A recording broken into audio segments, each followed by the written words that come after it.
शिंदेंच्या शिवसेनेला 12 मंत्रिपदं मिळण्याची शक्यता आहे। नगरविकास खातंही शिंदेंना मिळणार अशी सूत्रांची माहिती आहे।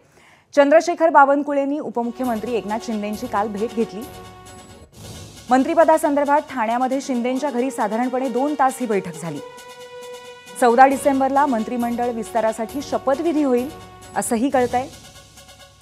कालच्या बैठकीच्या वेळी बावनकुळेंनी मुख्यमंत्री देवेंद्र फडणवीसांचं उपमुख्यमंत्र्यांशी फोनवरनं बोलणं करून दिलं आणि एकंदरीत या बैठकीच्या अनुसार सूत्रांकडून जी माहिती मिळते ते पाहता शिंदेंच्या शिवसेनेला 12 मंत्रिपदं मिळण्याची शक्यता आहे आणि त्यामध्ये नगरविकास खातं शिंदेंना मिळणार असंही कळतंय।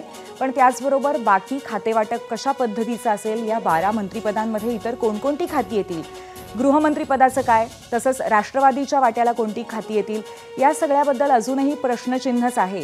शिवाय भाजपने सुद्धा आपल्या मंत्र्यांची यादी त्यामुळे कुठेतरी रोखलेली आहे दिल्लीकडून येणारी, आणि याबद्दलची संदिग्धता अजूनही सातत्याने सुरू आहे।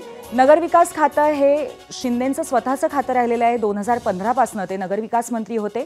महाविकास आघाडीच्या सरकारमध्ये सुद्धा ते नगरविकास मंत्री होते आणि त्यांच्या अखत्यारीमध्ये अनेक नवनवीन प्रोजेक्ट्स पूर्ण झालेले आहेत। अनेक प्रकल्प त्यांच्या अखत्यारीमध्ये त्यावेळेला साकार झालेले होते।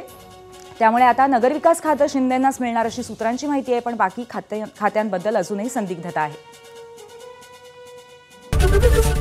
एबीपी माझा, उघडा डोळे बघा नीट।